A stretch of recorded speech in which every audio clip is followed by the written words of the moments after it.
What's going on, guys? NerdCane here, back for another Drop All the Breakers Season 3 video, and in today's video we're going to be doing a deep dive and analysis, one of my most recent Raider games that I've had with the Ginyu Force. It was a very close and intense game.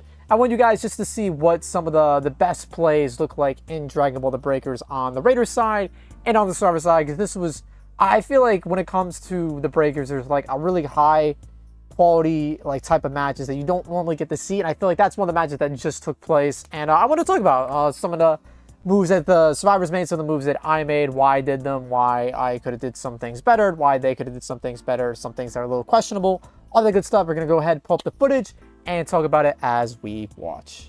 So for this match, I didn't actually get the chance to check the survivor levels, otherwise I would have shown them here. But this match was crazy. This match was really crazy, and it's the reason why I'm even bothering covering it, was because of how intense and how close the match came down. It came down literally to like the last couple seconds here. So for me, I try to get all the civs as fast as I can with Guldo, just because Guldo living not only provides Captain Ginyu with a a bigger pool of health, but Guldo is also very helpful in finding survivors, looking around. And, there are times where Guldo can be really annoying and really pesky and catching survivors off guard, or even in fights. And it can be the difference between living and dying, right? So here, I'm opening up crates purely for the event. Typically, I don't recommend opening up crates when you're playing the Raider, unless it's like a red crate or like one of these crates, because typically those will have better items in them, like radars, potentially, that you could use to find survivors or Dragon Balls, and even civilians, right? So this team is actually cooking. They already found a key within a minute. 3 people had their dragon changes. 4 people now, I think, or 5 actually. At this point, I'm just trying to look for some civs, taking out some machines, and they actually found a second key within a minute. So a third key, actually.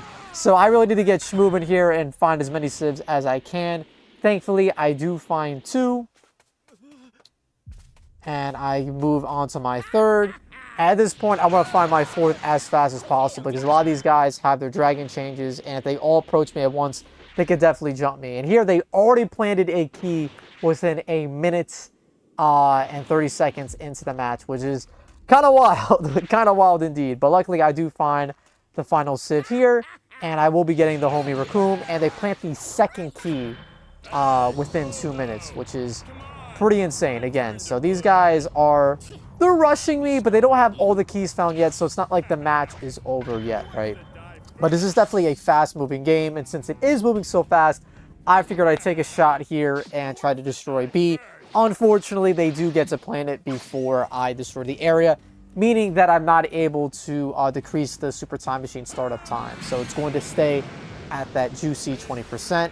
Luckily, I do actually have a survivor that pops up right beneath me. I was going to use my charge to find somebody, and luckily enough, this guy popped right beneath me, so I was able to get him. And I'm just pummeling this guy, trying to deal as much damage as I can, but he's actually canceling out my Ki Blast with his own, which is smart. And a couple of players did this match, where they rezzed themselves right in front of me and just straight up killed themselves. I don't know why, because this team was playing very well. I didn't really get the indication that anybody was throwing here, but for some reason, multiple survivors do that in this game. So Guldo, being the GOAT that he is, does locate somebody for me, but unfortunately, he gets tuckered out and he actually doesn't approach them. I ignore that guy in the ship just because it's close quarters and I feel like I could be kind of cheese there. So I decide to fight this guy out in the open. Does hit me with the solar flare, but I use Raccoon's knockback ability. This guy actually hits me with a Vantage attack, which was pretty slick on his part. Deals some damage there, and I'm pretty sure I just chased this guy, I think. I'm not sure if I let him go or not. No, I chase this boy down. I do not let him go. So he uses the rocket, and the rocket is good, man. Like, you could see he was that close to me, and he was able to evade me. And unfortunately for me, they did get all the Dragon Balls, and they started summoning. I didn't realize if I would have picked up on it earlier, I may have stopped the summon earlier. So at this point, I'm just trying to whittle down the other survivors' transformations as much as I can, just because there's not really much else that I can do in this scenario here. So I'm trying to take this guy out. He rocketed away. The level 4 is just going to be attacking me. I was considering doing the execution on that guy, but I figured it would just set myself up for a free, super attack. Surprisingly, the level 4 is kind of just letting me be. Okay, now they're starting to attack. So here, I'm in a pretty bad spot here. One more super, and I'm basically dead. And one melee combo even. I could die to Ki Blast at this point. I'm leaking. I'm leaking. So my goal here is just kind of to waste, you know, the other dragon changes as much as I can. Because I'm not going to be able to damage level 4 here. Since they're going to be able to negate my Ki Blast with their own since they're using Pan. So at this point, the game is looking pretty bad for me. They got all the keys. I wasn't able to destroy a single area, so the Super Time Machine is going to be at 20%. So I am not looking too good here. The only saving grace that I have is that it's just level 4 out, and 2 people have their dragon changes. So I use my scatter, try to find somebody, and I do find this guy. He's on his own. I don't believe he even has a dragon change. And again, he pops his Senzu here for some reason and downs himself. So I just take him out and eliminate another player. If those 2 survivors did not take themselves out like that, I think this game would have played out very, very differently. But I don't know why they did that. I don't know why, because this game, you know, was heavily, heavily, heavily in the survivors' favor. So at this point, I'm just making sure there's no survivors left in this area. I do a quick search. I see an explosion behind me. I think someone's trying to hit me with a rocket or something, maybe even a super attack. So I toss out Birder to the STM, do another loop around to make sure no one is rezzing that guy. And level 4, I think it's taunting me there. He took out my Birder. He's got to just troll spinning. I don't know what this player was doing, bro. I actually don't know what this guy was doing. Take them down, and I figure I'll just get the execution on him because I want Jason Bird to live so I can get the, you know, the more powerful version of Milky Cannon. Unfortunately, the level 4 does clip me with a super attack, and it deals 2 bars of my health, so pretty damning there. Somebody else is hitting me with rockets, and I don't really know why these guys are fighting me here. I don't even know why this guy's going for the res. If I were them, I would have been playing the Super Time Machine here. So I use Crusher Ball here to down both of them, and I get my level 4. And because I get my level 4 and I down both of these players, I killed the player that got res, and then I take out the other player that I just downed with Captain Ginyu, eliminating another player, leaving only 3 up. So at this point, the game is still relatively close. The STM is on 20%, so I need to play STM. I wanted to at least get it to half destruction rate, but it might have been kind of troll. I probably should have like approached level 4, because level 4 does hit me with a super attack and takes out a bar of my health. And keep in mind, if I didn't have Guldo here, I would have took probably another bar, or just about.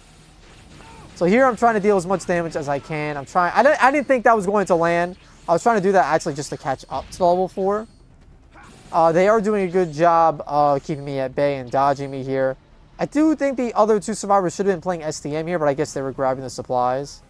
So here I go back to the STM just to stall it for a sec. I try to destroy it, but these guys are just applying so much pressure. It's making it very difficult to do so. So I use my power charger, buys me some iframes, and I'm going to be dealing a little more damage here via my Ki Blast, and I believe my super attack as well by popping the power charger there. So I'm just trying to eliminate the 2 level 3s here. This guy uses Wall of Defense. Very surprising, not too many players using that. And they're whittling my health little by little here. Unfortunately, I do not clip that person. I think I was level 3. Yeah, this is level 4 I'm taking out now. So I took out the other level 3. They're actually down. So the other level 3, I guess, had a bunch of sodas and got his level 3 right back. And I am leaking, boys. I have 2 bars of health left. So any damage that I'm taking at this point, I need to be very, very careful. And at this point, the only reason why I'm still up is probably because Guldo lived. So I use power charger again. I'm like, let me just start cooking on the STM just in case, because that's 75%. This might have been troll, but it kind of did force the survivor's hands to attack me. See, I took a super attack there. I think without Guldo, I would have been dead. I'm literally at a half bar of health right now.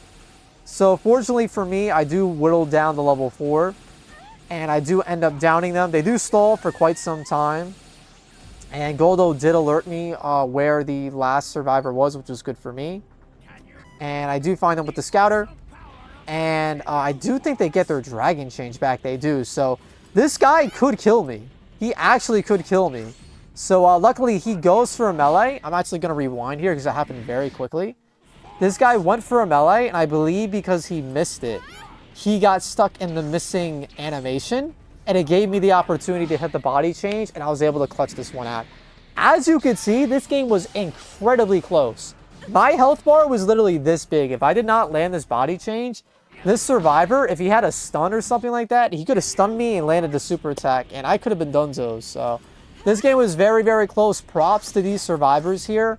I think if those guys that used the Senzus didn't kill themselves early in the match, I 100% would have lost. I 100% would have lost. These guys did a really good job of keeping me occupied. And I got a cool ending here. I got the Great Saiyaman out in the ending here. Unfortunately, Raccoon didn't make it. But it is cool to have Great Saiyaman here, because I think this is my first time actually seeing a body change with Great Saiyaman. So it's pretty cool. Pretty cool. But big shout outs to those survivors here for this match. This one was like, bro, my controller, I had to wipe it off, dude. I had to wipe off the sweat. Because, dude, this one was a close game. Let me see if I can find the survivors levels here to give a shout out to them. So these were the survivors levels: 96, 112, 128, 165, a 197. Wow, 149 and 169. So definitely no noobs in here. So big shouts to those players. This was an incredible game. I just wanted to talk about some of the things I did there, some of the things that these players could have done better. But this guy, this last survivor, really could have actually beat me here. So I was very, very, very incredibly lucky. He kind of got cucked by the melee animation. And I think the melee in this game definitely could be improved to be a little more consistent. Because this guy, he went for melee, unfortunately missed. And because of that, that's all the time I needed to land body change. And that's what sealed the deal. But yeah, boys, let me know in the comments below what you thought of this game. What you thought the survivors could have done better.